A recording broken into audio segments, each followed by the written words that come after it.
Financial accounting का exam एक ऐसा एग्जाम है जिसमें न्यूमेरिकल और थ्योरी दोनों ही चीज़ें आपको देखने को मिलती हैं आपको पेपर के अंदर।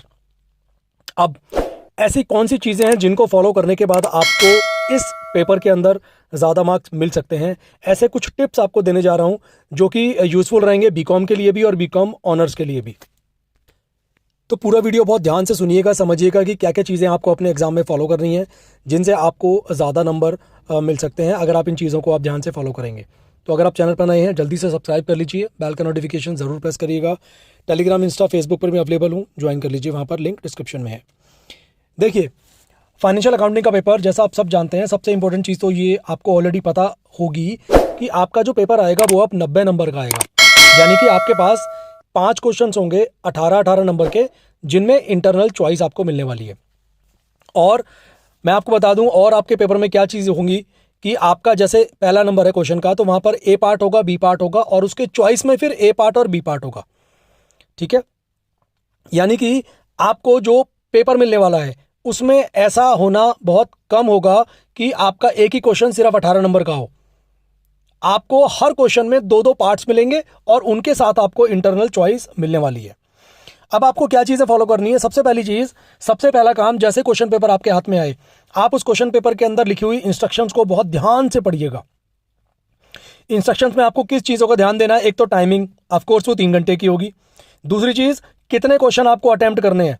वैसे मैंने आपको बता दिया है कि आपके पेपर के अंदर 5 ही क्वेश्चन आएंगे और उन सब में इंटरनल चॉइस होगी, तो और करके दे रखा होगा तो आपको उनमें से एक अटेम्प्ट करना होगा। हर क्वेश्चन में से एक अटेम्प्ट आपको करना पड़ेगा। उसके अलावा हिंदी मीडियम में, इंग्लिश मीडियम में, आप जिस मीडियम में करना चाहें उस मीडियम में आप अपना पूरा पेपर अटेम्प्ट कर सकते हैं। बट ऐसा मत करिएगा कि एक क्वेश्चन आपने हिंदी में करा, दूसरा आप इंग्लिश में कर रहे हैं। पूरे पेपर में या तो हिंदी फॉलो करिए या इंग्लिश फॉलो करिए। अगली चीज़ जो इंपॉर्टेंट है वो है कि फॉर्मेट फॉलो करना, बिकॉज आपको न्यूमेरिकल प्रॉब्लम सॉल्व करनी होंगी, तो वहाँ पर फॉर्मेट फॉलो करना बहुत ज़्यादा ज़रूरी है। जैसे फॉर एग्जांपल, अगर आपका एनपीओ का क्वेश्चन आता है, नॉन प्रॉफिट ऑर्गेनाइजेशन का, वहाँ पर अगर आपको इनकम एंड एक्सपेंडिचर अकाउंट बनाना है तो आपको डेबिट साइड में एक्सपेंडिचर लिखना है, क्रेडिट साइड में इनकम लिखना है, अमाउंट लिखना है, डेबिट क्रेडिट लिखना है, उस अकाउंट का नाम लिखना है, फॉर द ईयर एंडिंग लिखना है। That's very very important. Balance sheet जब आप बनाएंगे तो बैलेंस शीट लिखने के बाद उसके नीचे लिखकर आना है एज एट 31 मार्च 2023, जो भी डेट आपके क्वेश्चन में गिवन है। तो प्रॉपर फॉर्मेट भी अगर आपने नहीं फॉलो करा, उसकी वजह से भी आपके नंबर कट सकते हैं। ठीक है, अगली चीज़ जो इंपॉर्टेंट है वो है, जैसे ही पेपर आपके पास आता है, जैसे क्वेश्चन पेपर आपके पास आता है ना, पूरा एक बारी ध्यान से देखने के बाद ना पहले प्लान कर लीजिएगा कि कौन सा न्यूमेरिकल या कौन सा क्वेश्चन आपको पहले करना है। अक्सर बच्चे क्या गलती कर देते हैं, आपने एक जल्दबाजी में न्यूमेरिकल स्टार्ट कर दिया, अब वो न्यूमेरिकल आपसे हो नहीं रहा, अब आप उसे काटोगे या उसे छोड़ोगे ना, तो वहाँ पर जब आप कटिंग कर दोगे स्टार्टिंग में ही, तो वो आपका अच्छा इंप्रेशन नहीं पड़ता है और आपका भी खुद का भी मूड अपसेट हो जाएगा, यार पहला क्वेश्चन नहीं निकल रहा मेरे से, तो वहाँ पर आप डीमोटिवेट हो सकते हैं। इसलिए बहुत ध्यान से समझकर कि कौन सा न्यूमेरिकल है जो मुझे अच्छे से आता है, उसी को आपको स्टार्ट करना है। और हर न्यूमेरिकल क्वेश्चन को सॉल्व करने के बाद आपको जो भी वर्किंग नोट है उसके, ठीक है, जो भी कैलकुलेशंस आपको दिखानी है वो आपको आपके आंसर के नीचे ही दिखानी है। और जैसा आप सब जानते हैं ऑलरेडी कि कैलकुलेटर अलाउड है, सिंपल कैलकुलेटर आप यूज़ करिएगा, कोई इशू नहीं है उसमें। तो कैलकुलेटर की वजह से आपको कैलकुलेट करना भी ईजी है, बट कैलकुलेटर में भी बहुत ध्यान से कैलकुलेशन करिएगा। कई बार हम कैलकुलेटर यूज़ करते हुए बटन इधर उधर का दबा देते हैं, 2 दबाना है तो मैं 3 दबा रहा हूँ। ठीक है, कृपया करके उस चीज़ को बहुत ध्यान रखिएगा जब आप कैलकुलेटर का इस्तेमाल करेंगे। ठीक है, उसके अलावा अपने न्यूमेरिकल क्वेश्चन के अंदर अमाउंट, डेट, फॉर्मेट, ये सारी चीज़ें बहुत ज़्यादा इंपॉर्टेंट है, ध्यान रखनी। छोटी सी गलती आपका पूरा न्यूमेरिकल खराब कर सकती है। जो चीज़ डेबिट में आनी है उसको डेबिट में लिखना है, कभी आप उसको क्रेडिट में लिख के चले आओ।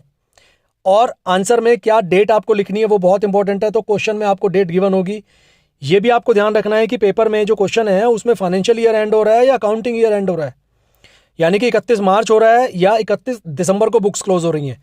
ये बहुत इंपॉर्टेंट चीज़ है, ध्यान रखिएगा इसका भी। अपनी कैलकुलेशंस को एक बार रिव्यू ज़रूर कर लीजिएगा पेपर सबमिट करने से पहले। जो भी आपने आंसर लिखा है, जो भी आपने एंट्रीज पास करी हैं, उनको आप ध्यान से देख लीजिएगा, कभी उसमें कुछ आपने मिस्टेक कर दी हो।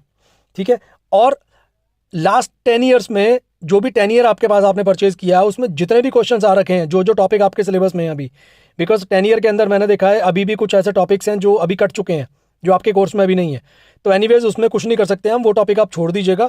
बट बाकी जो क्वेश्चंस अवेलेबल हैं, जैसे ब्रांच का अवेलेबल है, इन्वेंट्री का अवेलेबल है, तो वो सारे के सारे क्वेश्चंस जितने प्रीवियस ईयर के पेपर्स में आ रखे हैं वो सारे के सारे एक बार आप देखकर आप सॉल्व कर सकते हैं तो सॉल्व कर जैसे भी आपके लिए पॉसिबल है वो करके आप ज़रूर जाएं।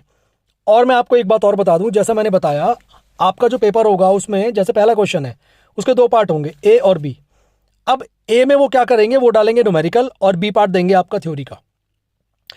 इसका मतलब पता है क्या हुआ, अगर आप सिर्फ ये सोच के जा रहे हैं कि मैं सिर्फ न्यूमेरिकल कर लूँ या मैं सिर्फ थ्योरी कर लूँ मैं उससे पास हो जाऊंगा, तो मेरे हिसाब से आप बहुत बड़ी गलती करने वाले हैं। क्योंकि न्यूमेरिकल और थ्योरी दोनों पूछे जाएंगे आपसे एक ही क्वेश्चन के अंदर। आप सिर्फ न्यूमेरिकल सिर्फ थ्योरी के ऊपर प्लीज़ मत जाइएगा, उसके ऊपर बेस होके आपको दोनों चीज़ें अटेम्प्ट करनी पड़ेंगी।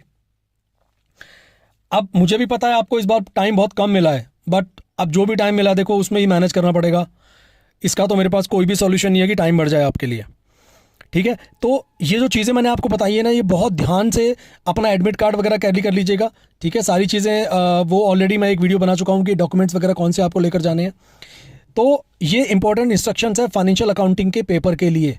हर न्यूमेरिकल को बहुत तरीके से सॉल्व कर आइएगा, थ्योरी अच्छे से लिखिएगा। एक खास बात मैं आपको बता दूं एंड में कि आप कोई भी क्वेश्चन ना छोड़ के मत आना यार, जितना भी आता है आपको, थ्योरी का हो चाहे न्यूमेरिकल का हो। न्यूमेरिकल में जो आइटम आपको पता है ना, फॉर एग्जाम्पल आप ब्रांच का क्वेश्चन सॉल्व कर रहे हो, आपको पूरा क्वेश्चन नहीं आ रहा है, बट यार कुछ आइटम तो पता होंगे ना, कौन कौन सी चीज़ कहाँ अपीयर होती है। जो आइटम आपको पता है ना वो लिख के आ जाना, मत सॉल्व करना पूरा क्वेश्चन नहीं आता तो, क्योंकि अकाउंट्स में तो स्टेप मार्किंग होती है। तो जो आप एटलीस्ट लिख कर आओगे उसमें कहीं ना कहीं तो आपको नंबर मिल सकते हैं ना। क्या पता पेपर आपका क्लियर ही हो जाए यार, ये सोच के क्यों जाते हो कि पेपर क्लियर नहीं होगा। ये सोच के जाओ ना कि पेपर क्लियर हो जाएगा, पॉजिटिव माइंडसेट के साथ जाओ आप, जो होगा वो बात की बात देखी जाएगी, ठीक है। तो ये सारे टिप्स आपको फॉलो करने हैं अपने एग्जाम के लिए, जो फाइनेंशियल अकाउंटिंग का होगा, बीकॉम प्रोग्राम का भी और बीकॉम ऑनर्स का भी। वीडियो अच्छा लगा हो तो यार लाइक ज़रूर कर दीजिएगा और शेयर कर दीजिए इस वीडियो को, और कमेंट करके बताना आपकी तैयारी कैसे चल रही है। डर मुझे पता है ज़रूर लग रहा होगा एग्जाम में आपको, बट कोई बात नहीं, कहते हैं ना डर के आगे जीत है। हालांकि कहना बड़ा आसान है, बट गुजर तो आपके ऊपर रही है, मैं समझ सकता हूँ इस चीज़ को, but that's okay. Just keep focusing on your preparation, ठीक है। All the very best for your exams. मुलाकात करूँगा आपसे नेक्स्ट वीडियो में। Thank you very much.